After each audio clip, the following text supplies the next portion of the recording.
Assalamualaikum warahmatullahi wabarakatuh adik-adik. Perkenalkan, nama kakak Nur Kalimah. Kakak berasal dari Universitas PGRI Palembang. Dan dosen pengampu kakak yaitu di sini ada Ibu Triana Yatra MPD. Pertama-tama marilah kita panjatkan puji dan syukur kepada Allah Subhanahu wa taala yang telah melimpahkan hidayahnya kepada kita. Dan tidak lupa pula salawat serta salam kita panjatkan pada Rasulullah Shallallahu Alaihi Wasallam. Pembuatan video ini bertujuan agar adik-adik memahami apa saja yang saya sampaikan. Dalam pembuatan video ini, saya menyadari sepenuhnya bahwa video ini masih jauh dari kesempurnaan karena pengalaman dan pengetahuan saya yang terbatas. Oleh karena itu, kritik dan saran dari semua pihak sangat saya harapkan demi terciptanya video yang lebih baik lagi untuk masa mendatang. Bangka Belitung, 5 Mei 2020. Di sini kakak akan menjelaskan tentang filsafat Pancasila dan implementasinya. Nah, adik-adik harus mengetahui terlebih dahulu apa itu filsafat Pancasila. Nah, arti yang pertama itu apa itu filsafat? Filsafat adalah studi tentang seluruh fenomena kehidupan dan pemikiran manusia secara kritis dan dijabarkan dalam konsep mendasar. Jadi, filsafat ini adalah dasar dari semua ilmu. Jadi dapat disimpulkan, apabila ada filsafat, pasti beriringan dengan ilmu. Jadi filsafat itu sebagai dasarnya. Nah, bentuk terakhir ini lebih mirip dengan kata aslinya atau filosofia. Arti harafiahnya adalah seorang pencinta kebijaksanaan atau ilmu. Jadi, filsafat ini adalah ilmu atau seorang pencinta ilmu. Nah, selanjutnya adik-adik harus mengetahui apa itu Pancasila. Pancasila pasti sering dilambangkan dengan burung Garuda. Nah, di sini Pancasila adalah dasar ideologi negara Indonesia. Nama ini terdiri dari dua kata, yaitu panca dan sila. Panca yang berarti 5 dan sila yang berarti prinsip atau asas. Nah, jadi adik-adik dapat menyimpulkan filsafat Pancasila adalah penggunaan nilai-nilai Pancasila sebagai dasar negara dan pandangan hidup bernegara. Dalam prinsipnya, Pancasila sebagai filsafat merupakan perluasan manfaat dari yang bermula sebagai dasar dan ideologi merambah hingga produk filsafat. Nah, Pancasila sebagai produk filsafat berarti digunakan sebagai pandangan hidup. Ini berarti filsafat Pancasila berfungsi sebagai pedoman dalam kita menentukan bagaimana kita bersikap, bertingkah laku, dan bagaimana kita harus berbuat pada kehidupan sehari-hari kita. Jadi, filsafat ini sangatlah bermanfaat bagi kehidupan kita dan harus kita terapkan dalam kehidupan sehari-hari. Nah, adik-adik, di sini ada isi-isi sila Pancasila, yaitu ada 5. Yang dilambangkan yang pertama itu adalah ketuhanan yang Maha Esa yang dilambangkan dengan bintang. Yang kedua, kemanusiaan yang adil dan beradab dilambangkan dengan rantai. Yang ketiga, persatuan Indonesia yang dilambangkan dengan pohon beringin. Yang keempat, kerakyatan yang dipimpin oleh hikmat kebijaksanaan dalam pemusyawaratan perwakilan dilambangkan dengan kepala banteng. Dan yang terakhir, keadilan sosial bagi seluruh rakyat Indonesia dilambangkan dengan padi dan kapas. Nah, ada beberapa macam sih adik-adik filsafat Pancasila itu. Mari kita lihat ya. Nah, di sini ada 5 filsafat Pancasila. Yang pertama, Pancasila sebagai budaya bangsa Indonesia. Yang kedua, Pancasila sebagai filsafat bangsa dan negara Indonesia. Yang ketiga, Pancasila sebagai ideologi bangsa dan negara Indonesia. Yang keempat, Pancasila sebagai dasar negara. Yang kelima, Pancasila sebagai pandangan hidup bangsa. Oke, di sini yang pertama, kakak akan menjelaskan tentang Pancasila sebagai budaya bangsa Indonesia. Apa sih Pancasila sebagai budaya bangsa Indonesia? Yaitu pasti paling terikatnya dengan kebudayaan. yang sudah ada sejak zaman dahulu yang turun-temurun sampai zaman sekarang. Nah, Pancasila sebagai budaya bangsa ini sebelum disahkan menjadi dasar negara, nilai-nilai ini telah ada di kehidupan bangsa Indonesia. Nilai-nilai itu berupa adat istiadat, kebudayaan, dan nilai agama. Nah, kemudian nilai-nilai ini dirumuskan secara musyawarah berdasarkan moral dan luhur melalui sidang BPUPKI, Panitia 9, dan PPKI. Sehingga terciptalah kebudayaan yang ada zaman sekarang. Nah, contohnya di sini, di situ ada tertera gambar, ada bermacam-macam kebudayaan yang ada di Indonesia. Nah, di situ terlihat ada kebudayaan Jawa, Batak, Papua. Tapi kita tidak ada bedanya karena kita disatukan dengan Pancasila, yang lebih tepatnya dengan Bhinneka Tunggal Ika. Nah, selanjutnya Kakak akan menjelaskan tentang Pancasila sebagai filsafat bangsa Indonesia dan negara Indonesia. Nah, Pancasila sebagai filsafat bangsa dan negara Indonesia mengandung makna bahwa setiap aspek kebangsaan, kenegaraan, dan kemasyarakatan harus didasarkan pada nilai-nilai ketuhanan, kemanusiaan, persatuan, kerakyatan, dan keadilan. Sebagai contoh untuk menerapkan filsafat ini adalah adik-adik bisa melakukan dan mematuhi peraturan yang ada di Indonesia. Yang pertama itu kita sebagai adik-adik harus mematuhi peraturan yang ada di sekolah kita dan yang ada di rumah. Nah, selanjutnya Kakak akan menjelaskan tentang Pancasila sebagai ideologi negara. Nah, Pancasila sebagai ideologi negara adalah visi satu arah dari penyelenggaraan kehidupan berbangsa dan bernegara di Indonesia. Nah, dan selanjutnya Kakak akan menjelaskan Pancasila sebagai pandangan hidup bangsa. Oke, apa sih itu Pancasila sebagai pandangan hidup bangsa? Nah, dia itu adalah sebagai petunjuk bangsa Indonesia dalam menyelesaikan persoalan budaya, sosial, ekonomi, dan politik. Digunakan sebagai upaya bangsa dalam membantu diri sesuai kepribadian dengan karakter atau ciri khas bangsa Indonesia. Sebagai contoh, di sini ada gambar anak-anak yang saling berpelukan.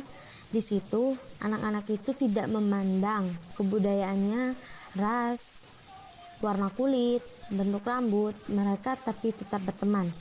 Nah, yang satunya lagi di situ tertera gambar untuk kita selalu tolong-menolong dalam kehidupan sehari-hari kita.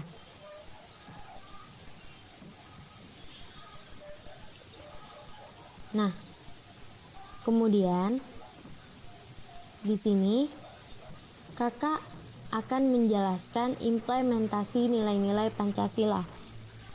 Apa sih itu implementasi Pancasila? Nah, implementasi Pancasila adalah mewujudkan nilai moral yang terkandung dalam Pancasila sebagai norma etik dalam kehidupan bermasyarakat, berbangsa, dan bernegara. Jadi tujuan implementasi Pancasila di sini adalah mewujudkan nilai atau norma sehingga nilai-nilai tersebut dapat kita terapkan di dalam kehidupan kita sehari-hari, sehingga kita dapat menanamkan atau mewujudkan kehidupan yang berbangsa, bernegara, dan berbahasa. Dan selain itu, kita juga harus memiliki rasa kemanusiaan yang tinggi terhadap sama manusia dan bangsa Indonesia. Oke adik-adik, yang pertama adalah implementasi Pancasila pada sila pertama. Ini merupakan implementasi yang merupakan keyakinan untuk setiap warga negara terhadap Tuhan Yang Maha Esa dan juga bernegara sesuai ketuhanan.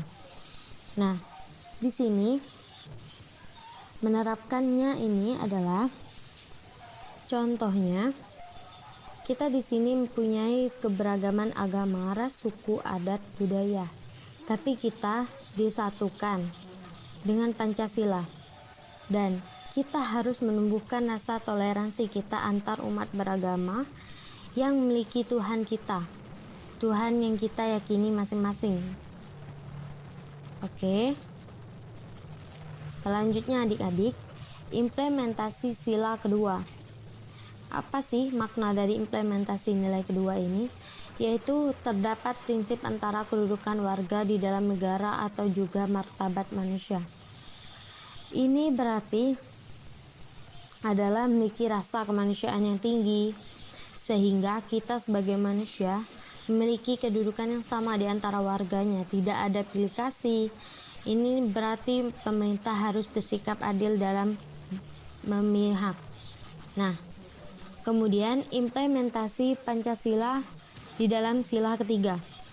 Kata persatuan yang dimiliki oleh sila ketiga ini mengandung makna persatuan untuk bangsa dan juga berbagai sendi dalam kehidupan, memiliki tujuan untuk menumbuhkan kesadaran persatuan semua warga Indonesia. Berarti dalam sila ini menumbuhkan atau kita harus sadar akan persatuan bagi setiap warga Indonesia. Yang didahulukan yaitu dengan cara kita bersatu dalam masyarakat kita, dalam sebuah organisasi atau lembaga lainnya, bergotong royong, ikut serta dalam kerjasama dan sebagainya. Selanjutnya, implementasi Pancasila sila keempat. Apa sih makna dari implementasi Pancasila sila keempat ini? Oke, makna yang terkandung dalam sila keempat adalah prinsip demokrasi yang bersumber dari nilai-nilai pendidikan karakter dan juga tata cara kehidupan bangsa. Pemahaman yang dimiliki demokrasi ini juga menjunjung kekuasaan yang dimiliki oleh rakyat dan kedaulatan rakyat. Oke, contohnya di sini adalah kedaulatan yang dimiliki rakyat. Berarti ada penerapannya di sini, yaitu contohnya pemilu. Presiden itu dipilih secara pemilu, secara suara rakyat, dan tidak ada misalnya kamu yang jadi presiden, nggak ada yang seperti itu. Sekarang ini adalah suara rakyat, berarti rakyat yang harus memilih. Nah, yang terakhir adalah implementasi Pancasila dalam sila kelima. Oke, implementasi Pancasila dalam sila kelima ini mengandung makna mengenai keadilan yang juga masuk ke dalam hak asasi yang dimiliki oleh setiap warga. Bahkan negara menjamin hak tersebut untuk seluruh aspek dalam kehidupan, baik material dan spiritual. Oke, di sini adalah berbicara tentang HAM dan hak atas rakyat Indonesia. Salah satunya hak berpolitik, hak menerima bantuan bagi fakir miskin, hak-hak yang sudah wajib dipenuhi oleh negara untuk kita, yaitu hak menerima keadilan dan lain sebagainya. Sehingga rakyat ini tidak memiliki batas kecuali dia sudah melebihi batas. Karena batas tersebut memiliki peraturan yang harus ditepati oleh setiap warga negara. Oke, selanjutnya implementasi Pancasila dalam bidang-bidang, yaitu pertama adalah bidang politik. Oke, bidang politik ini adalah sepertinya halnya dari bidang pemerintahan. Cara menerapkannya yaitu menjauhi hal-hal yang bertentangan dengan nilai agama, menjalankan tugas sebagai penjabat. Yang kedua, membentuk Komisi Nasional atau HAM adalah salah satu bentuk bahwa negara melindungi dan membela hak asasi warga negara. Yang ketiga, menghindari isu sara dalam persaingan politik. Yang keempat, penerapan pemilihan langsung dalam sistem pemilu Indonesia. Yang kelima, tidak menggunakan kekuasaan politik untuk hal-hal yang bersifat pribadi. Oke, di sini berarti pemerintahnya harus adil, harus mematuhi peraturan yang ada di pemerintahan sehingga pemerintahan berjalan dengan baik dan benar. Oke, selanjutnya implementasi Pancasila dalam bidang ekonomi. Dalam bidang ekonomi ini pasti bertahapan dengan kebutuhan pokok, cara kita memenuhi kehidupan kita, cara kita cara kita menghemat uang. Nah, cara di sini kita dapat menerapkannya adik-adik. Oke, dengan cara apa sih Kak? Yang pertama itu adik-adik boleh aktif dalam sebuah organisasi, misalnya organisasi koperasi. Kalau di sekolah-sekolah organisasi OSIS. Nah, yang kedua itu kita itu harus cinta produk dalam negeri dan membeli produk kita dalam negeri. Nah, selain itu Indonesia atau negara kita bisa bekerja sama dalam kegiatan ekspor impor sehingga bisa memenuhi pendapatan atau kebutuhan di dalam negeri. Nah, yang keempat ini yang paling wajib, yaitu kita sebagai warga negara harus berhemat-hemat dalam kehidupan. Misalnya contohnya buat anak kecil atau anak SD, kita bisa menabung dan tidak bermewah-mewahan. Oke, selanjutnya itu implementasi nilai Pancasila dalam bidang sosial budaya.